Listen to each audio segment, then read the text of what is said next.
Are you and your family trying to decide which Disney Cruise Line ship you guys are gonna take on your next cruise adventure? Well, in today's video, we're gonna give you the differences, at least the major differences, between the Magic and the Wonder and the Dream and the Fantasy.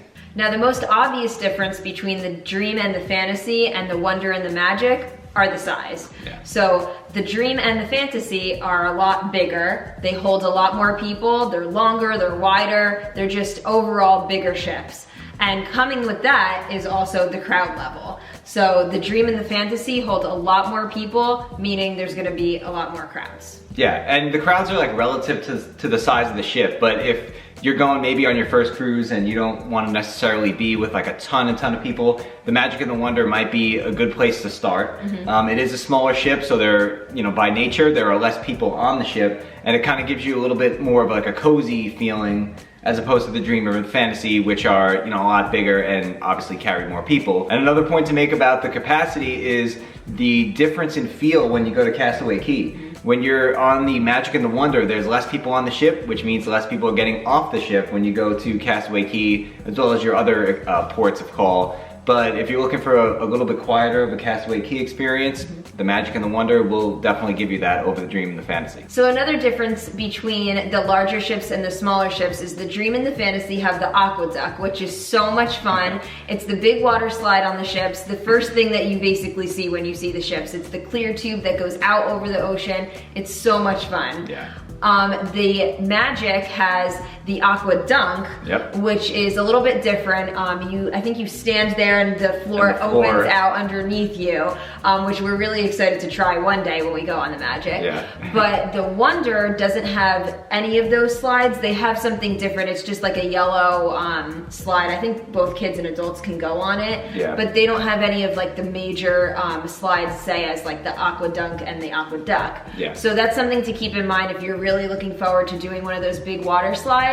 Make sure you're picking the right ship. Another difference between the ships, depending on which ship you're on, is the restaurants that you'll have when you guys go on board. The newer ships, like the Dream and the Fantasy, not only do they have Palo, which is the adults only restaurant, they also have Remy, which you won't be able to find on the Magic or the Wonder. So if you're looking for kind of an option between which adults only restaurant you want to go to, the Dream and the Fantasy would be for you because you have the option between Palo and Remy.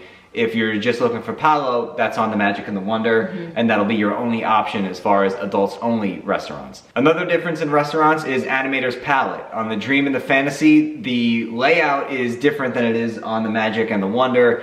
It's kind of the same general idea of art, that's kind of like the theming of the restaurant here, but they do have some differences between the two. The Dream and the Fantasy's Animator's Palette has the interactive screens with like the Turtle Talk with Crush element of it, which is a lot of fun, and that's something that's not on the Magic and the Wonder. And the Magic and the Wonder have a little bit different of a show.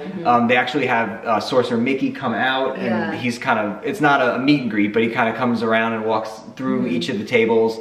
You get to draw your own character and it comes to life on the screens, which is really cool. We didn't get to experience that on the Dream, so that's something I'm looking forward to in the future. Yeah, they actually have that on the Fantasy too, where you can draw. It's not only the Magic and the Wonder, but again, the Animator's Palette experience is going to be a little bit different for you depending on which ship you're on. But overall, Animator's Palette was one of our favorite things, so I think you can't go wrong with any ship. You'll also find some differences between the Magic and the Wonder and the Dream and the Fantasy in terms of some of the entertainment that is on board each of the ships. If you guys have played Midship Detective Agency, that is something that doesn't exist on the Magic and the Wonder. You can only find that on the Dream and the Fantasy. If you want to take part in some of the putt-putt or mini golf, that is only on the Dream and the Fantasy as well. That's not on the Magic and the Wonder. But that's not to say that the Magic and the Wonder don't have special things in and of itself. The Oceaneer Club on the Magic has the Marvel themed area, which is really cool. That is cool. We haven't seen that in person yet, but whenever we do get the chance to go on that ship, I definitely want to check that out. It looks really cool. Has like the Doctor Strange part and all the different Marvel elements to it. So that's pretty awesome. Another big difference between the ships, and this isn't something we've experienced ourselves yet, but it's something that we've consistently heard from those in the Disney community, and that is the difference in the Rainforest Room experience on the Magic and the Wonder versus the Dream and the Fantasy. Everybody that we know who's done both has told us that the Rainforest Room on the Dream and the Fantasy is way better than it is on the Magic and the Wonder. the rainforest room on the Dream of the Fantasy, if you guys remember back from our cruise vlogs or maybe your own cruise experience, it has those really, really nice hot tubs that overlook the ocean. Yeah. For us, that was one of the biggest draws into going there in the first place. That's something you won't find on the Magic and the Wonder. So you'll just find like the saunas and like the showers, and it's a little bit more of a scaled down version of the rainforest room versus what you guys may have seen in our videos before. But yeah, everyone that we know has said, do the rainforest room on the Dream and the Fantasy, and it's something that you can maybe skip on the Wonder. But we'll definitely try it in the future and show you guys so we can compare the differences personally and see what we like better. And lastly, we're going to talk about the differences, or some of the differences in the staterooms on the smaller ships versus the bigger ships.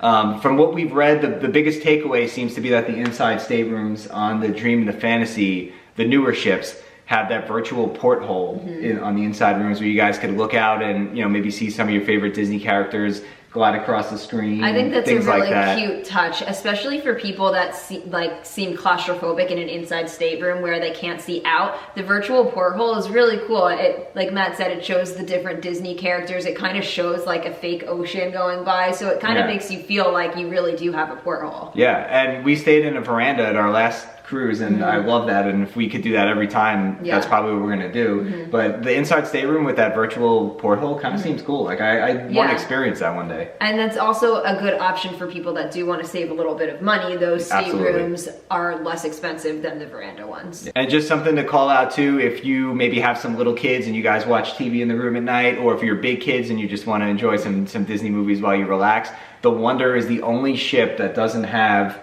on-demand Disney programming. So if you're on any of the other ships, you can go on the TV and basically pick any Disney movie you want. It was kind of like Disney Plus before Disney Plus, just a scaled down version of it, and it was a lot of fun. Like every night we would just kind of throw something on just to have as we relaxed. But if you have young kids and you want to watch movies in the room, I'm not sure if there's a way that you can watch movies in the room outside of that, but I do know that the Wonder is the only ship that doesn't have any on-demand programming, so just something to keep in mind. Also, the Navigator's verandas on the Magic and the Wonder are smaller than they are on the Dream and the Fantasy.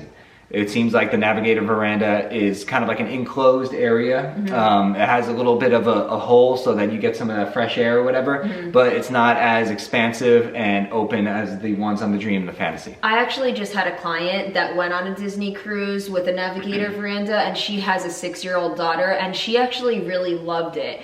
She said that it felt a lot safer because it was enclosed, but you still get that feel of having a veranda because, like Matt said, it's open in the sense of like the air still flows through, but it's just not completely open with the railing. It's kind of enclosed. So if you do have young kids, that is an option to think about because, like my client said, she felt more safe. So it's always an option to look into. So one of my favorite things that we did when we went on the Disney Dream is saw the shows each night. And they are absolutely amazing. We saw Beauty and the Beast, and it was Broadway caliber. I'm pretty sure it won a lot of awards. Yeah, fantastic. And if you looked in our vlogs, I cried every night when we saw the shows. They were just so amazing. So each ship though has a different main show, and they're all different. So the Dream, like I said, has Beauty and the Beast. The Fantasy has Aladdin. The Magic has Tangled, and the Wonder has Frozen. And we've heard amazing things about all of them, and we're really excited to see some other ones in the future. Yeah, definitely. And the last thing we're going to talk about today is the different itineraries. Now, if you're thinking about going on a cruise and you're trying to pick between ships, but you know you want to go to this one particular destination, the Disney might have already made your mind up for you, because depending where you want to go, only certain ships go to certain places. So that's just something to keep in mind as well. If you're looking for a Bahamian cruise, or of like the Eastern Caribbean cruise or Western Caribbean cruises, the chances of you ending up on Dream and the Fantasy are going to be very high out of Port Canaveral. That's kind of like their bread and butter. They do the 3, 4, 5 Bahamian night cruises out of Port Canaveral. They also do the, that's the Dream by the way, the Fantasy does the longer cruises, the 7-night Eastern and Western Caribbean cruises. So if that's something that you're looking to do, you're going to end up on the Dream or the Fantasy. And if you're maybe looking to go somewhere different, if you're looking to go to Mexico or sail out of a different port, if you're looking to sail out of New York, like, you know, that's something we always talk about. Yeah. If we ever want to do that, we're going to end up on most likely the Magic. I believe the Wonder sails out of New York as well. But depending on which departure port you have is also going to depend on what ship you go on. And we mentioned in one of our other videos all the different ports of call that Disney Cruise Line has. And like I said, if you're looking to sail out of New York or New Orleans or Galveston, Texas, the smaller ships tend to sail out of these ones. If you're looking to go to the Bahamas or the Caribbean, you'll end up on the Dream and the Fantasy out of Port Canaveral. So those are what we think the biggest differences between the Magic and the Wonder and the Dream and the Fantasy are. I'm sure there are plenty other ones as well, little nuances between all 4 ships. So if you guys have been on maybe all 4 ships or 3 of the 4, leave us a comment down below. Let us know what you think some of the biggest differences that other cruisers need to be aware of. And if you guys enjoyed the video and found it helpful, make sure you give it a nice big thumbs up. It helps us out and lets us know you guys enjoyed the video. And if you guys are new here, don't forget to subscribe down below so you never miss out on any of our videos in the future. And with that, we'll see you guys real soon. Bye. Bye.